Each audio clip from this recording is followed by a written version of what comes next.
Hello, my name is Tiffany Tatum, and if those of you are drawn to watching this YouTube video, you're probably wondering a little bit about me.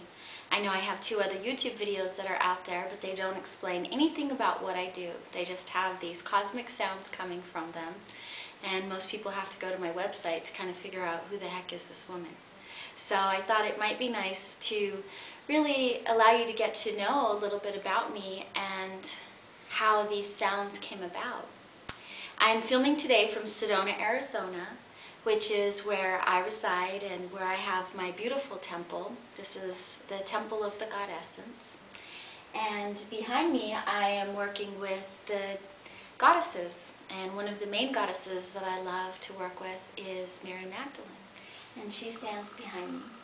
She is a very beautiful archetype for me. She represents the two aspects of myself, which is the life, death, and rebirth aspect and the understanding of the sacred sexuality, but also the divine motherly love and the nurturing. And to the left of me I have Isis. Isis was who brought me to this temple. There is, in this space where I live in Sedona, is called the chapel area, and it is in the center of a five-pointed star. And the mountains that surround create this sacred geometrical configuration. And there is a spire, a beautiful spire of the Madonna and Child.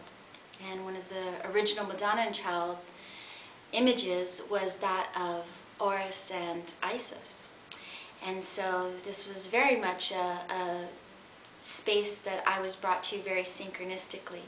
She had asked me to create a temple, and in my mind's eye, I thought, oh, a temple within my own body, or a temple, within my own heart. And she said, no, actually a physical temple. And so I said, oh, okay.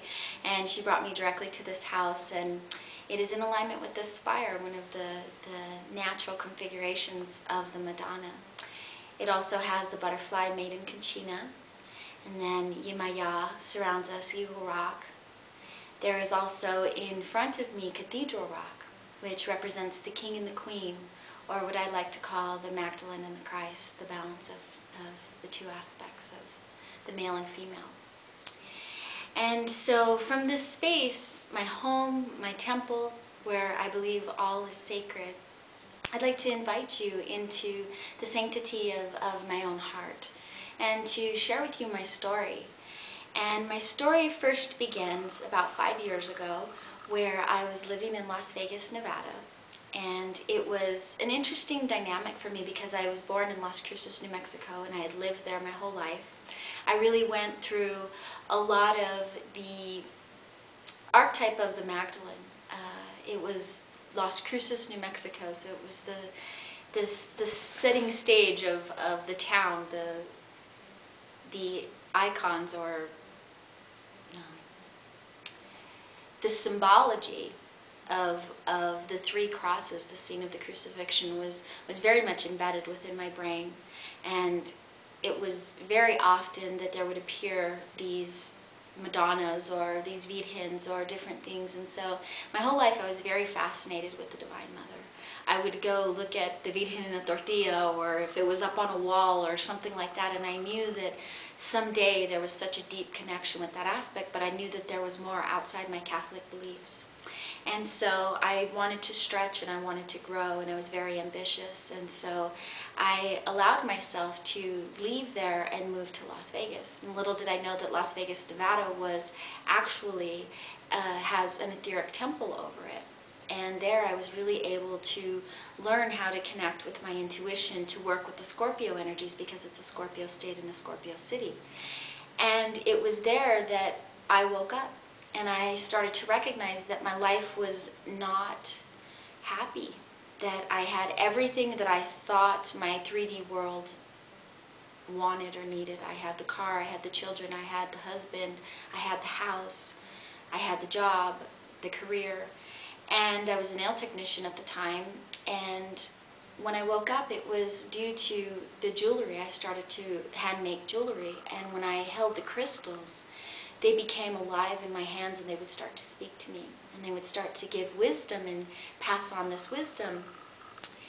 And so when I started to work with this, I started to realize that I wasn't happy. I wasn't living my true calling. And I really wanted to express who I was, but there were so many masks that I was wearing, so many people that I was trying to be for everybody else, trying to please my father, trying to please my husband, trying to please my children, that I realized that I wasn't being me. And thus this led me on a journey.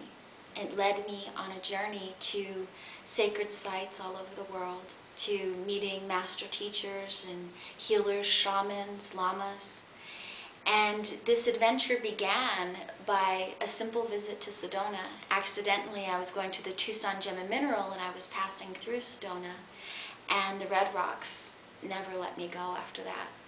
Every day I would get calls from telemarketers saying that they would give me free rooms and pay for my gas if I would come out and sign up for these tours of their hotels and different things like that.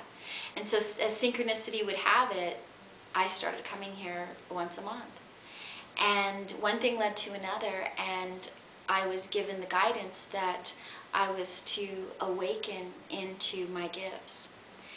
And my first astrology reading, I was told that I was to be working with the Divine Mother energy, and one day I would become the living embodiment of the Divine Mother.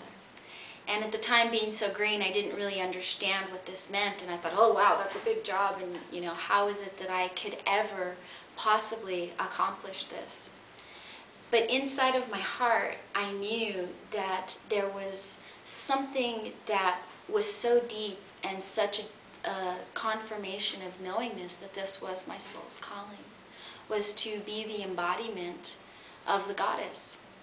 And at the time when I was very naive, and I really didn't understand that you couldn't be that, or that there was, you know, people who had issues if you said these things. And for me, it was very natural and normal. It was really just the recognition of my true soul's calling. And I have an Aries moon rising, and I'm a Scorpio, and so within myself I said, well, I have the perseverance and the determination to do what it takes to become, you know, whatever it is that I choose to do, which was very ambitious. But what I'd like to express to everyone is that we all have, in this time frame, in this day and age, the ability to access our divinity. We all have the possibility to recognize that we are the hue, God, consciousness, man. And so when we can really embrace this aspect of ourselves, we can open up to the gifts of who we truly are and release the masks and what is not real to come into who we truly are. And so in this journey, what it led me to was many different experiences that opened up my intuitive abilities, my spirituality, many of the different aspects. And this is what came through. And I'd like to share what appeared for me on a mountain. And it was the voice of the goddess.